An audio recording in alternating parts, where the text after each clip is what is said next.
All right. Welcome to episode 2 of the podcast. Thank you guys for joining in. Originally, we were gonna have a guest here today, but because of scheduling issues and stuff like that, we had to postpone it till the next one. So, episode 3, we'll have our first guest.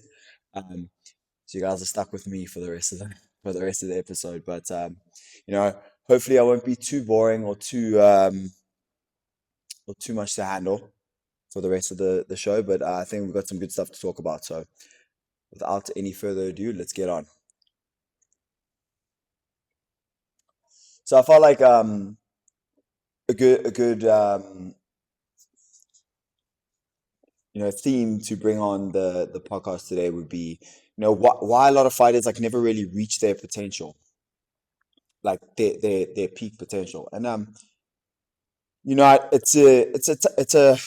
it's a tough question. I mean, it's a tough sort of like thing to think about because we um we always like to believe that we are capable of reaching our potential, and I think everyone is to a degree. It isn't something that's just going to happen. um and most fighters are not held back by talent. I don't think that's the limiting factor as to why like some guys make it, or some guys don't, and some guys do, and some guys that are like, you know like I said on the previous episode, it's like I've seen guys that are so good in the gym, like unbelievable, and they never quite just like make it through, and it's like one of those things that happens, obviously I've seen it from the side of the fighter, um, being a fighter, being in a room full of other fighters, being a training partner, um, being a gym owner, seeing guys in and out of the gym, and now as a coach, full time, seeing like what are the sort of like limiting factors that I'm starting that you can kind of see, um, throughout all the years, and this is definitely not like trying to throw shade on anyone or like anyone out there, but you know, we we also can't pretend that everyone can become a world champion. That's just not realistic. I like to keep things like pretty realistic and pretty like um, to the point, because otherwise we're just all like delusional. We don't need to feed each other's delusions, and you know like what does like reaching your potential really mean? Um, it's quite a difficult question to like answer. I think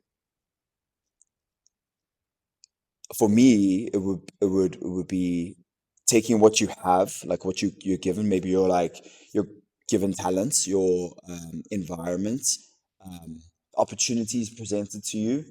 um you know then obviously you got like factors that come in with life, like as in, you could be injured, you could have like things go on in your life.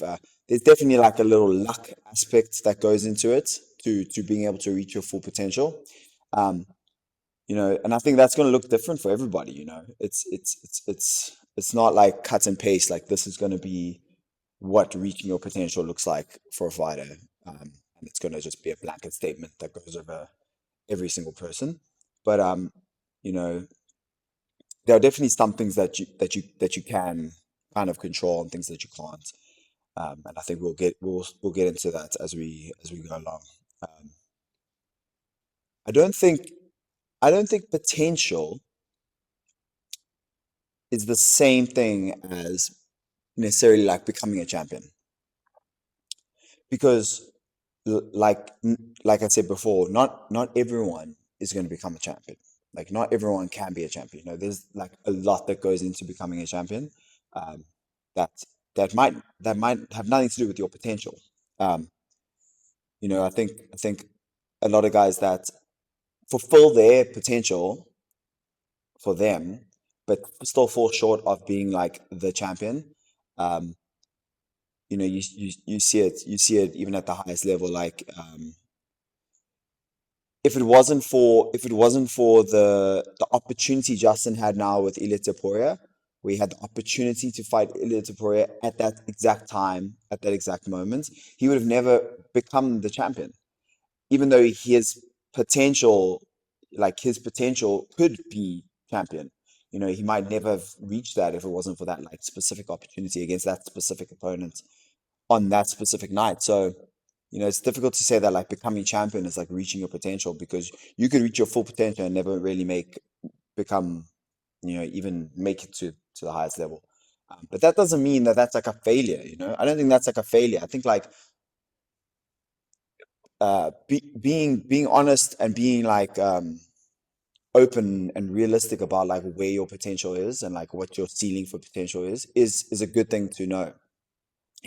Self-belief is so important, but delusion is also a fucking real thing. People can be delusional. There's people that think that they're like fucking 45 years old and they're gonna make it to the UFC. Like it's just like it's not gonna happen. It's just not gonna happen. Like let's not be delusional about shit. Like let's be realistic, while still having belief. There needs to be a realistic belief. I can believe I can fly fucking as much as I want, but if I jump off a roof now, I'm gonna go splat on the floor. So we just got to make sure that we have like you know clear, realistic ideas that we can have like 100% belief of, rather than like unrealistic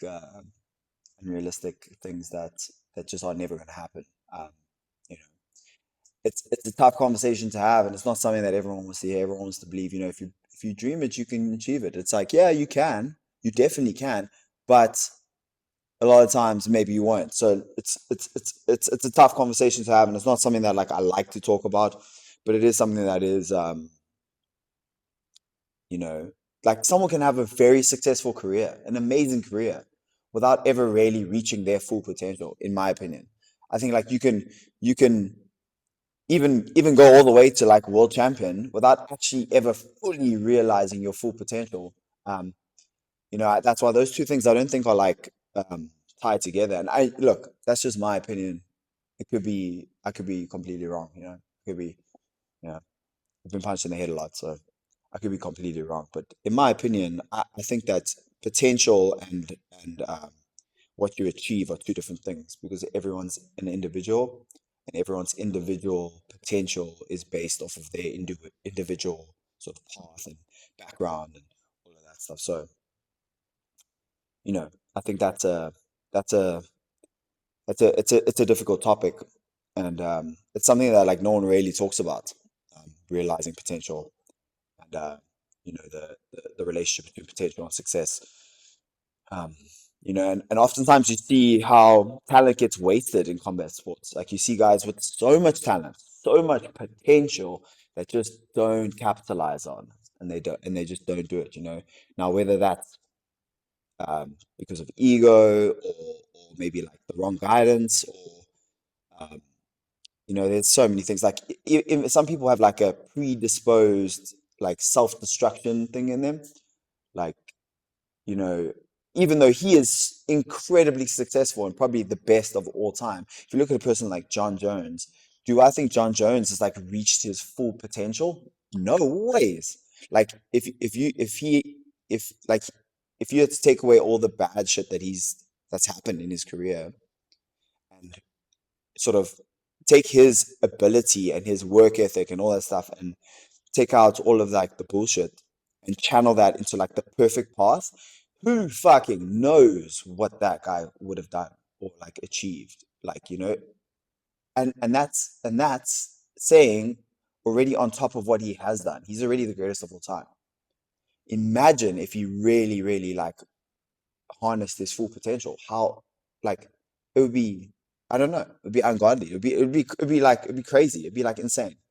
Um, so like that's a pretty good example of someone that like insanely successful, like so unbelievable, but I don't think has like completely took advantage of his full potential. Um, Now that's me here sitting talking about fucking John Jones, like so take that with a pinch of salt. I'm not trying to say I know I know, but just from the outside looking in, you look at that and you think like, sure, imagine he didn't like have like a bunch of DUIs and he didn't like have the doping things and like the all the craziness that's happened like in his life, and he just didn't party as much, and like he was just like super like incredibly focused on this one thing with all the talents and all the training that he's put in. Like how, like who know, like what could he really do? We don't actually know that because we never got a chance to see like what he can really do, which is like, you know, it makes me a little bit sad as like a fan. It'd be nice to like know, to like see like what could that guy really really do if he was like really dialed in and focused. Um, but yeah, I mean, I think like, like talent will always create an opportunity. Like if you're a natural athlete and you're starting out in your career, someone's going to see that and be like, wow, let's give that guy a chance, because you can see the like ceiling of potential. But that doesn't mean that you're going to have a successful career. Like talent creates opportunity, but not talent doesn't create a career. So um, I think that's quite an important thing to differentiate. Because early success can definitely hide some poor habits. Like you can be very successful early on, and like nutrition's like shit, lifestyle's like shit, lazy in the gym, but you're just so talented that you can get away with it. Um, and early success will definitely be able to hide those poor habits. And the thing that I've seen over the years is that like the guys that are like so talented, that are just so good in the gym, they don't get as much honest feedback because like honestly they do everything so well. And so what happens is that they don't actually get the feedback that they want to hear, because it's like if a guy keeps winning, but he's, you know, he's doing like things that are wrong. Like, what do you say to that guy? You say, hey, I think you should stop doing that. But it's like, oh, but coach, I'm winning. I win every fight. No one's been able to do anything to me. I'm 10-0. You're like, oh yeah, but if you did this, maybe it'd be better. But like, I'm winning. So I find like, the most talented guys usually get the least honest feedback. They just get told what they want to hear, and that can definitely be a downfall later on, for sure. And then you look at guys that are like tough and physically strong, and that can usually compensate for some technical weaknesses, especially at like lower levels. Um, you know, as the it's funny because it's like a unbalanced scale. It'll be like when the skill's like really low, strength and ability will carry you through, right? But then as the skill starts evening out, that matters less until you get to like the top level where everyone's pretty good. Then the person who's most physically prepared usually can can make a plan. Um, so it like kind of like evens out at the end. But there's going to be like that middle area where it's like you have to have your technical shit in order, otherwise it's going to get exploited for sure. Um, the sort of talents that I think like are like the most overrated in fighting is like, sure, it's a difficult one. I'd probably say like natural talent wise would be punching power. Like guys that are just able to hit hard. Like it is a massive advantage in MMA to have like a one punch power, for sure. But what we see, or like what I see a lot of the times when guys have that ability, is that that's what they rely on throughout. And they never really get to develop the rest of their game because they have this like one thing that they can do so well, and they have this like God-given talent to just hit people and put them to sleep. The problem is that those guys, like I said, they have the holes in the rest of their game, and that does get exploited as the competition becomes more talented. That's just the way. That's just the way um, that works. And I think that one of the forms of talent, or one of the characteristics or attributes that is the most underrated, in my opinion, is grit. You know, you see it a lot. Like Gaethje versus Ilia Topuria was a great example. Topuria, unbelievable talent, like an incredible talent, like just a generational talent, like a brilliant, brilliant fighter. One punch knockout power, can grapple, he's explosive, he can talk, he's got it.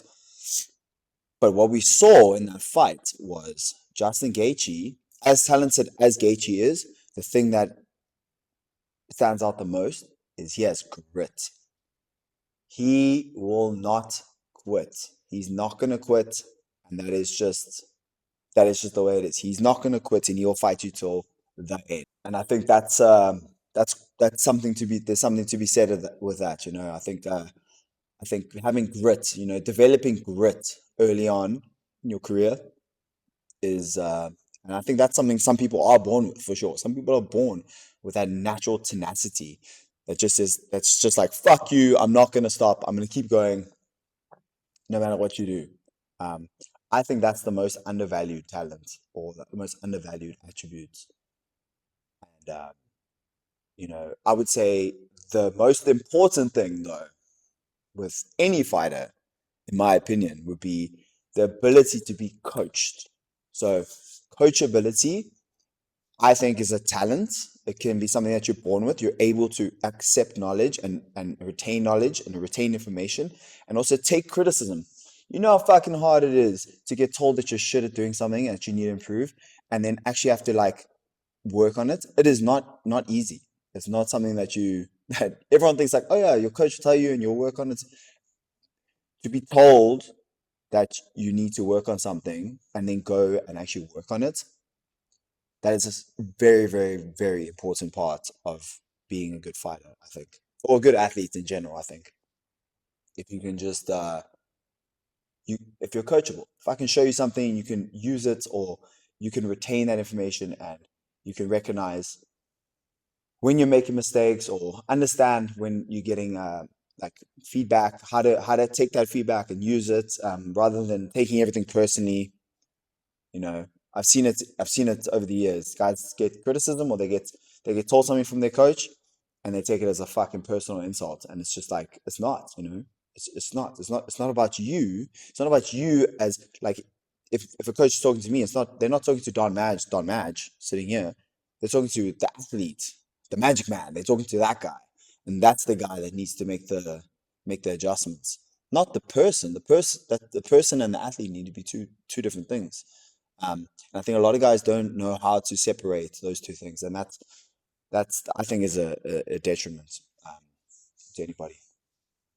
Um, and then, like, you know, having being consistent. A person that's consistently in the gym, consistently training, consistently trying to improve, is always going to be a better fighter long term than the person that is like more explosive or more aggressive or more powerful or more this and more that. I think someone that's there consistently, that's always in the gym, always trying to improve, always coachable, always has a good attitude, always in there and trying to become better. That person's always going to have long term success, in my opinion. Or reach their potential as best as they can. Um, you know, being someone that's always the best athlete in the room, I feel like there's like a mindset that you run into where it's like the feeling of always being the best and being happy with that, you know, like accepting the ceiling. I know, like in my career, I've run into that where like you realize, okay, wait, like I'm the best guy in the room at the moment. I'm the best guy in the room. You realize it because, as your competition goes up, you start to understand that, oh shit, the competition that I need to go to the next level is not in this room. And it's tough because obviously, like, as a fighter, you want to be loyal, but I think as an athlete, like, accept, like, having an honest conversation with like a coach or with teammates, and being like, listen, I need something more. And then looking for that next thing. I think that's it's an intelligent move, and it's something that needs to happen. I know that when I moved and I started training under Richie Kwan, my biggest gains happened then. I got put into a room where I wasn't the most talented guy in the room by like a long shot, but I could use the room to develop and push my skills further and further and further, and develop more grit and develop more skill and develop more aggression and develop more um, like mentally, and those are the things that do happen. And I think understanding when you're reaching that sort of ceiling is important, and it's important to speak to your coach and be like, listen, I feel like I need more pushing here, I need more pushing there. And then what a good coach will do, will try and bring people in to help you to improve, right? That is what a good coach will do. Or a bad coach will take everything you say personally, and that's a red flag. So um, you know talent can get you noticed, but it definitely can't make you dependable. So just remember that, and make sure that you understand that that's having talent is one thing, but you know being consistent and being coachable is a whole different story. Mm. You know, like that takes us to like the next sort of thing is like a lot of fighters believe just like, okay, I train harder, I train really hard, I run myself into the ground, and so I'm gonna be better. Um, no, no, because you can take a piece of shit car, right, and you can drive that car into the fucking ground. It's not going to make it a better. It's not going to make it a better race car. It's just not going to.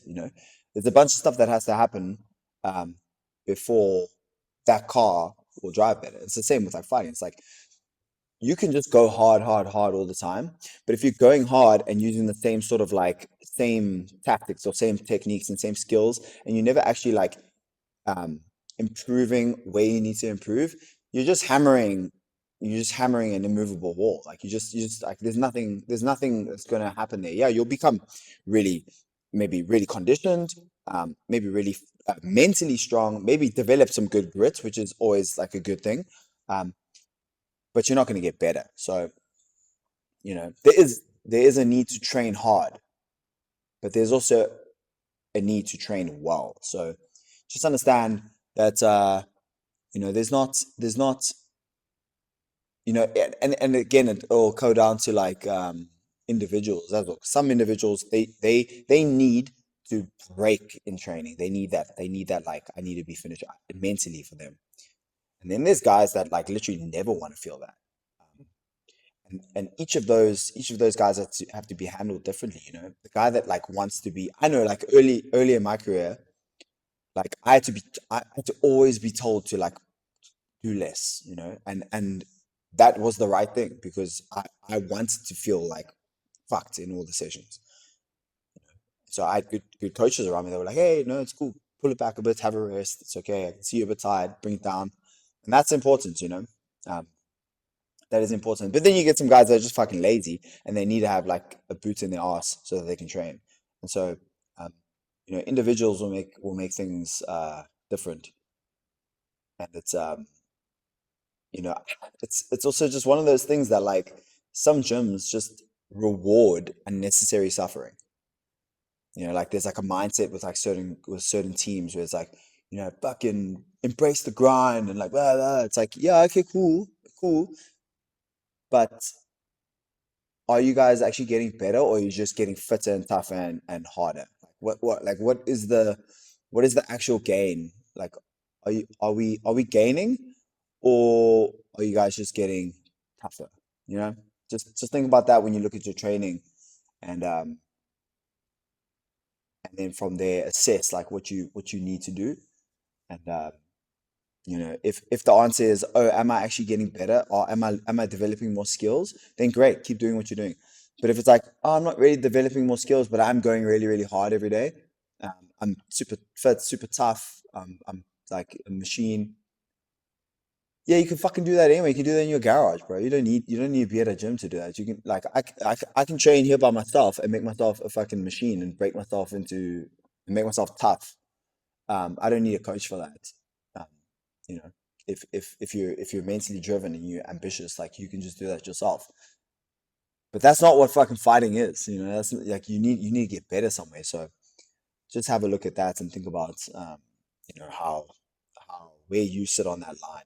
Um, you know, a fighter can train twice a day for like 10 years and still practice the same shit moves, the same mistakes, make the same mistakes every day.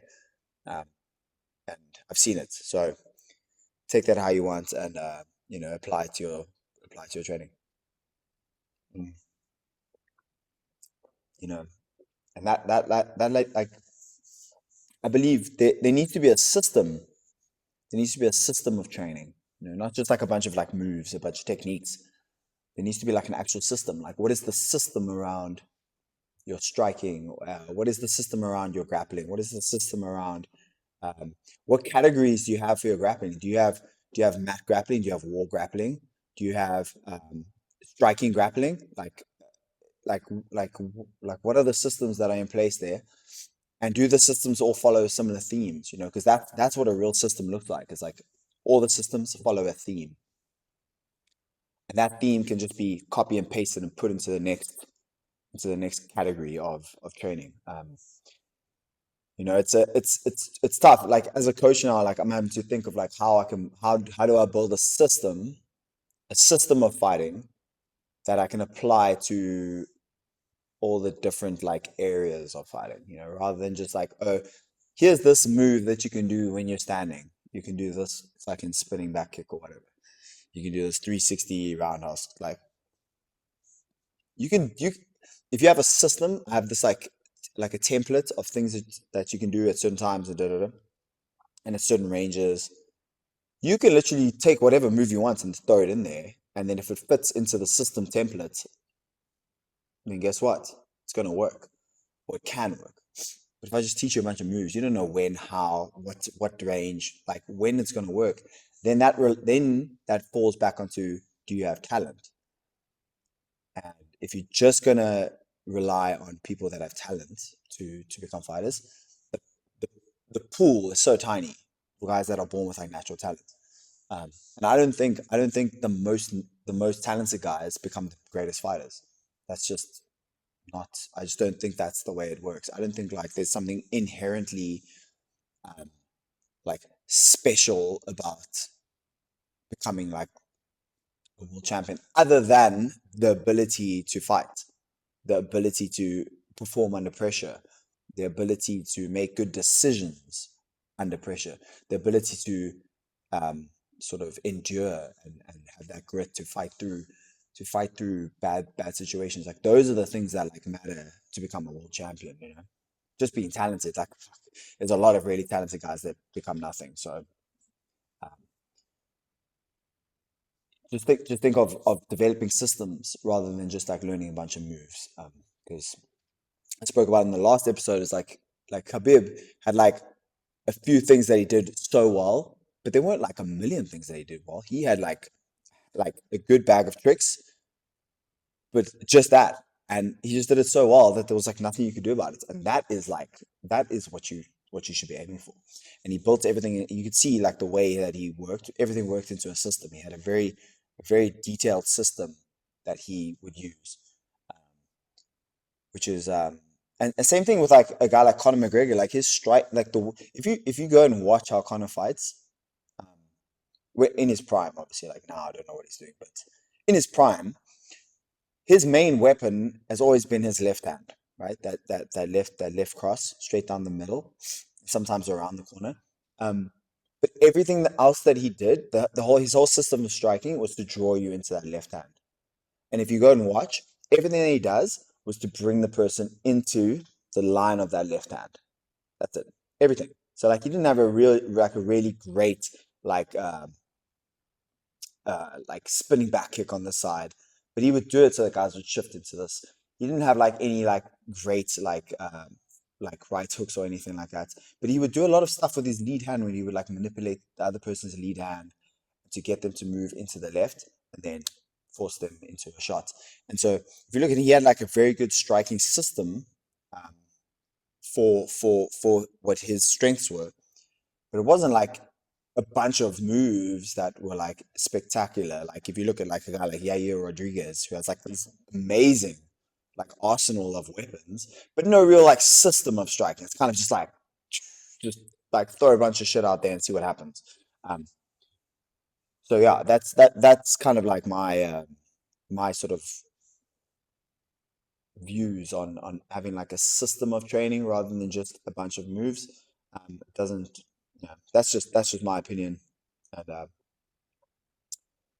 I think every fighter and every coach and every like individual will be treated differently, and certain things will be more important to this fighter versus this fighter, etc.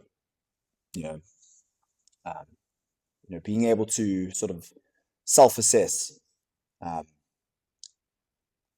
the the greatest like barrier to like improving in the gym is often trying to protect your ego, your identity.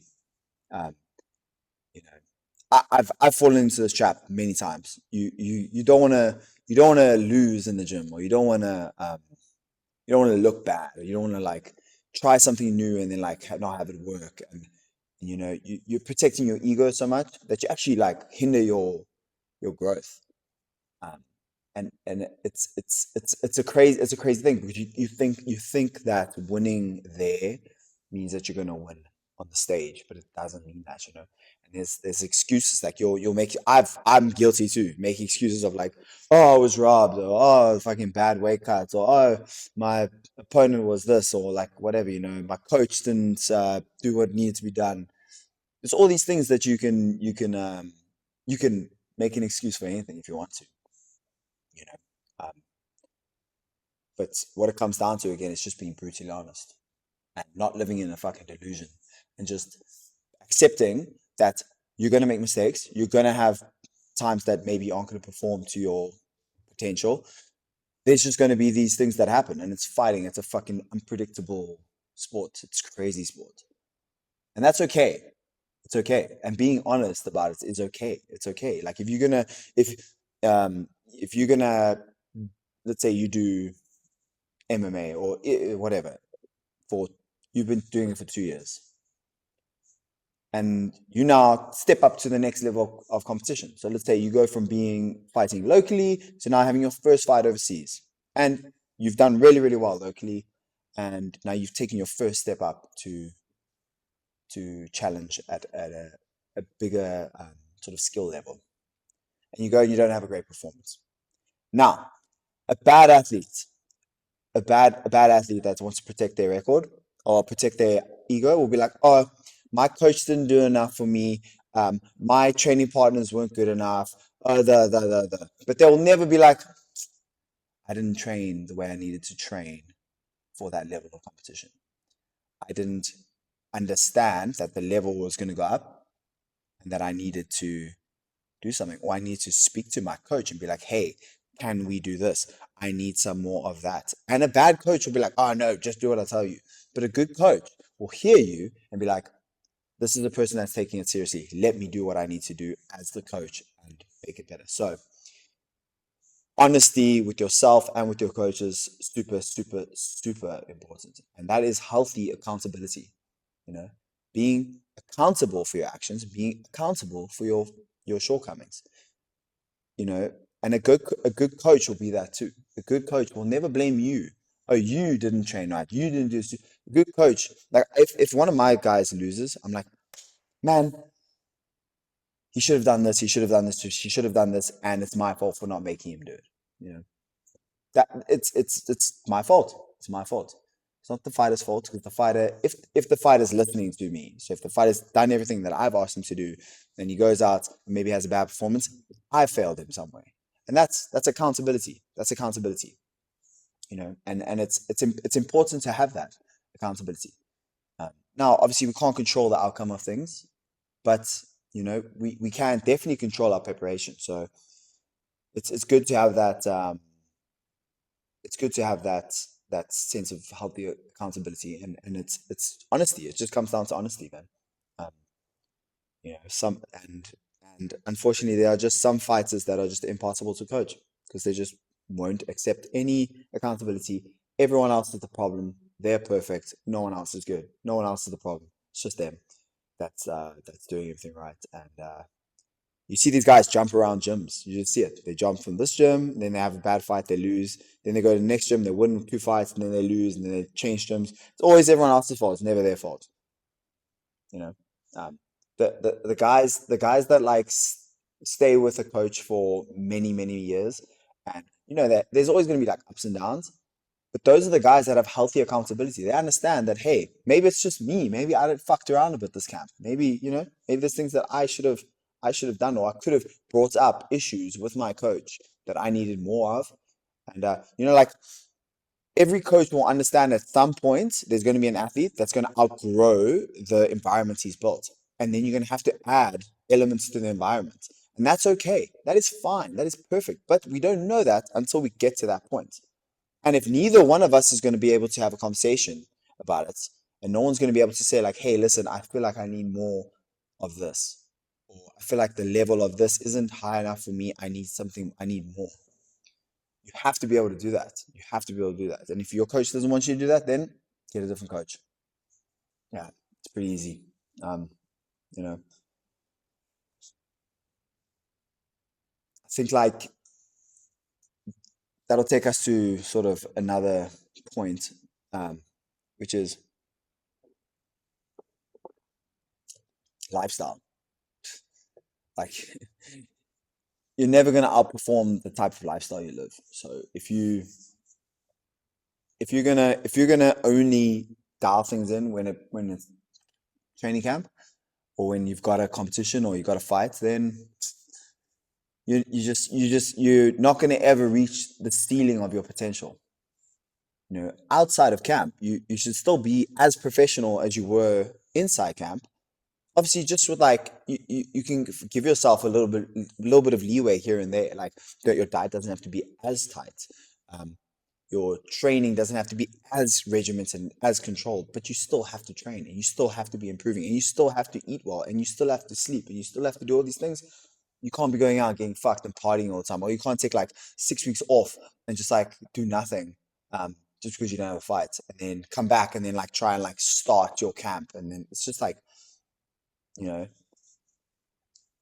like financial stability. Like, sure, this is something that even like I had to learn this because when you first start earning like real money in fights, you're like, YOLO, fucking, but you have to be disciplined enough to dial yourself in and be like, okay, you know, fighting isn't gonna last forever, and you can't just fight because you need money. You have to understand that you have to live. Your entire life has to be structured and regimented in order to reach your potential. You don't ever want to be the guy that has to fight. You have to fight because you need money. Now, a lot of guys were like, "Oh, that makes you hungry." Yeah, it does, but it also makes you take fucking bad fights. It makes you take really bad fights, or poor decisions. Makes you take risks you don't need to take, um, which can hinder your ability to earn money later in your career. So you need to stay.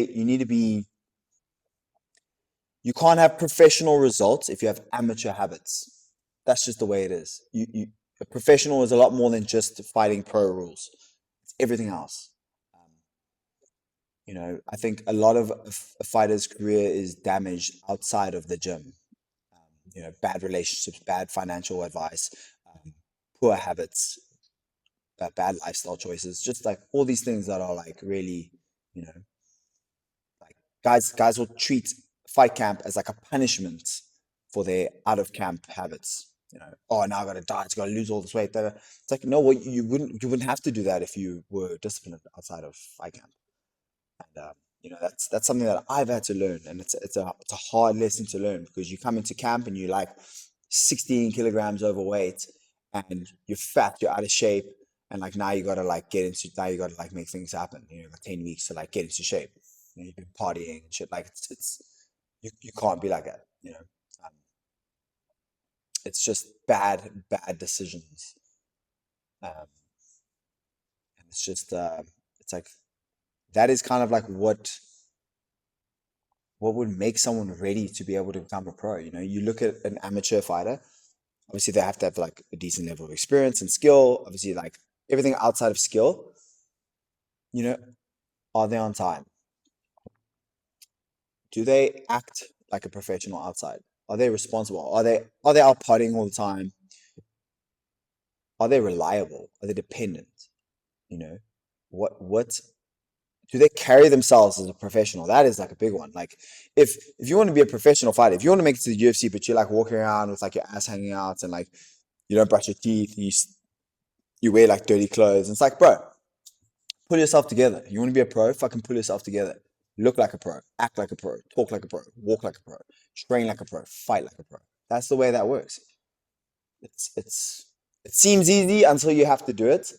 Um, you like you have to also develop a public profile, like if your public profile is going to be fucking I look like an amateur, but then everyone's expected to treat me like a pro. It's like, no, you have to look like a professional and act like a professional so that people treat you like a professional.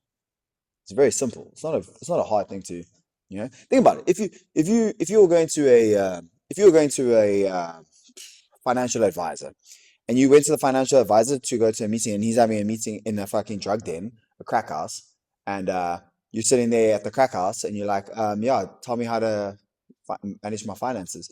Like, you probably have a couple red flags coming up, right? But if you go to a financial advisor and he's in a nice office, everything's like nice and clean, he's very professional, he's wearing a suit, he handles the meeting professionally, you probably be like, oh, this guy looks like a professional, It's the same thing as fighting. Fighting, it's a professional career. You have to act like one. Um, you should you should be prepared for when that opportunity comes, because you don't want you don't want to have a massive opportunity come your way and you still fucking acting like an amateur. You have a huge opportunity to like go on a big show and act like a professional and get a lot of media attention, but you have no fucking idea how to handle that. And the problem is now with the age of the internet and like social media is that once that shit's out there, you are fucking, that's who you are. You're the bum. You're the bum guy. You know what I mean? You're the bum. So like, you need to make sure that you're ready for that before you turn professional. You need to know that you are ready for that next level of attention, and then obviously um, all the skills and necessary things that are going to come into play when you become a professional. I wish someone told me that shit when I was fucking going when I became a pro. I was like a wild person, like a crazy person, and I wish someone was like, hey, maybe you should direct things into this into this like sort of path. But you live, you learn, and now I can pass it on to whoever else. Um, the best fighters are not always the easiest to coach, but they are always the most accountable. So they're always if I say be there at 10, you're going to be there at quarter to 10. There's like a bunch of like checklists, I would say. Okay, are you going to reach, are you on the way to reaching your potential? Do you have a clear fighting identity? Do you know what kind of fighter you are? And that takes time to develop, of course. But do you know what kind of fighter you are? It doesn't mean like, am I a striker, am I a grappler? No, it's 2026. You should be able to do everything. But do you have an identity? Are you an aggressive come forward? Are you a sniper? Are you a submission specialist? Are you a finisher? Are you a grinder? Are you like what is your what kind of fighter are you? Um, are you a damage fighter? Are you someone that like even if you win or you lose, someone's getting fucking hurt? You got to think. You got to think about like what are you? Would you be able to explain your main system of fighting to somebody? If someone asks you, like, what is your system of fighting? Would you be able to explain that? I think that's like a pretty important thing to know. Does your training transfer into competition? Does the things that you train, can you apply them into competition and do their work? Yes or no? Like, these are things that you need to ask yourself. And do you review your own training footage? Do you record your sparring? And do you watch it back? Not to post on social media to make a fucking highlight, because that's just a dickhead move. But do you record so that you can sit at home on a Saturday after sparring and watch your shit? Yeah. Um, can you can you realistically make your weight in 6 weeks? If you get a short notice fight in 4 weeks, can you make weight? Is that a realistic target or no? You know, 'cause you don't want the UFC to get offer you, hey, we got a fight in 4 weeks and we need a replacement. We're calling you. Oh no, I can't make weight in 4 weeks. Bye bye. That's the end of your opportunity. Can you take criticism? Do you make excuses after poor performances? Um, can you stay composed under pressure? Um, do you train for a purpose or do you train to hide your insecurities? So, for instance, you are talented on your feet, you have good striking, so you never grapple and you never expose yourself to that sort of like world. Because you know if you do, you're probably going to get maybe beaten by someone that's not as talented as you, but they have like a better understanding of the grappling. But you never expose yourself to that so that you always protect your little fragile ego. So you're training for your insecurities rather than for a purpose. You know, you need to ask yourself that. Are you doing it? Um, is my coach improving me? You know, we spoke about that earlier. Um, you know, if not, sit with your coach and talk and be like, hey, listen, I think I'm struggling in this area. Like, I think I need more. Like, can you help me? Like, um, does your team communicate? One thing I do with my team, at the end of every week after sparring, we sit and we debrief and we talk. Honestly, I say, what you did this in front of everybody. You did this wrong. Why are you doing that? You should do that. And then I'd say, oh, you did this really well. You look great today. And then I'd say, what do you think about him when you were sparring? And it's honest feedback. And we can all talk and no one takes it personally. And that is effective because we now know what we're doing right and what we're doing wrong. Not subjectively, objectively. Three people have said the same thing. That's a fact. Okay. Um, do your daily habits match your goals? So do you have a first class goal, but a fucking third class habit? It's never gonna match. You have to match your habits to your goals. Very simple. Are you dependable? Do you manage your sleep, your food, your recovery? Um, does your personal life interfere with your training? That's a big one. If your training is going down because you're out getting fucked at a trance party every weekend, that's a problem. You need to fix that shit. Um, do you have a realistic development plan? Do you have a plan of like where you want to go in your career, how you want to do it? Do you have like a structured idea? That was one thing that I was very frustrated with when I got into the UFC. Is like, what is my plan? Like, what is the path here? Who are we going to fight? What kind of contenders are we going to look at? Who are we going to go to? And I needed to have that plan, which I didn't have, and that was frustrating for me. In hindsight. Um, are you taking the right fights? That falls into your plan. Do you understand your fight contracts? That is a massive thing. Now that I manage some guys just sign fucking contracts and they don't even know what they're signing. I'll be like, hey, do you know that you still got 2 years on this contract? Oh no, but I've done this many fights. No, no, no, no. You still have this many fights within this amount of time. You need to understand your contracts. Um, and then, do you have trustworthy guidance? The person that is sending you contracts, telling you how to train, what fights to take. Do you trust that person? It's a tough thing to think about because you want to trust your coach or manager. But like I know my manager when I first started was my brother, and I trust my brother, with my life. So I knew that everything that he was telling me to do was the right thing. But there were some instances where I didn't trust fully in my coaching. I didn't believe like my second fight ever in MMA was a co-main event in Cape Town against a guy who was 16 fights in. I said when we were talking about taking that fight, they were like, "No, take it, you're gonna smash him." And I was like, "Guys, but what happens after that fight? Because win or lose, you've now fought that caliber of opponent. Like the next guy can't be like a guy's had 2, 3 fights. It's got to be someone that's also experienced. And that is what happened. I went all the way up there. My fourth fight, fighting for a title. It's just like, you get thrown right into the deep end, and I like you're still learning. So You know, making sure that you trust somebody and that they have the right sort of plan for you is really, really important. Um, you need to identify the three areas in your like life that are costing you the most progress, and you need to try and fix those like systematically. Don't try to fix everything all at once. Take one thing, fix it, then be like, okay, what's the next thing? Okay, that's the next thing I need to fix that, and then just build a good plan to sort of fix everything.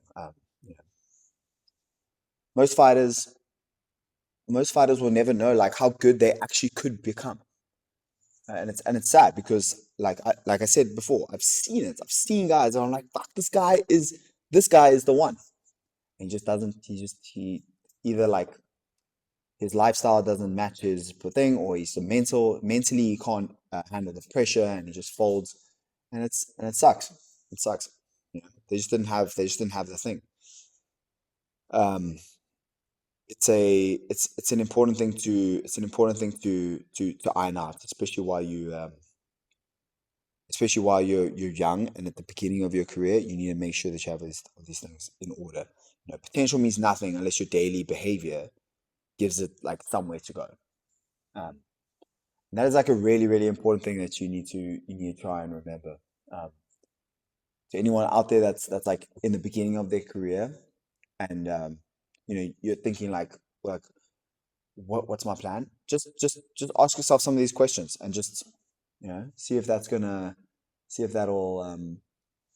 sort of make everything clearer for you. Um, Not because I fucking know everything, but just because I have lived it. Um, I've seen both sides now. I've seen the coaching side, and I've seen the fighter side. Obviously, I fought at local levels and I fought at international levels. Um, been around the game for a while. So not that my word is law, but it's just I do have some expertise in some of these things, but I'm by no means the fucking specialist in how to design the perfect fucking fight outcome, because that's not that's not what I'm trying to claim to be. So just take everything I say with like a bit of a pinch of salt, and then use what is useful and throw away whatever else is not useful. But that's all that I have for you guys today. Like I said, next episode we will have a guest. So I know we're supposed to have one today, but shit happens. So forgive me. Um, Thank you for joining in, and I'll see you guys again next week. Appreciate you guys, and please leave some comments like for guests or topics that you guys want. Please send it in. I read them. I read all the comments. I reply to everything as much as I can. So please just send them in. I need to know. Give me some fucking guidance so that I can build a better show for everybody. Thank you. Peace out.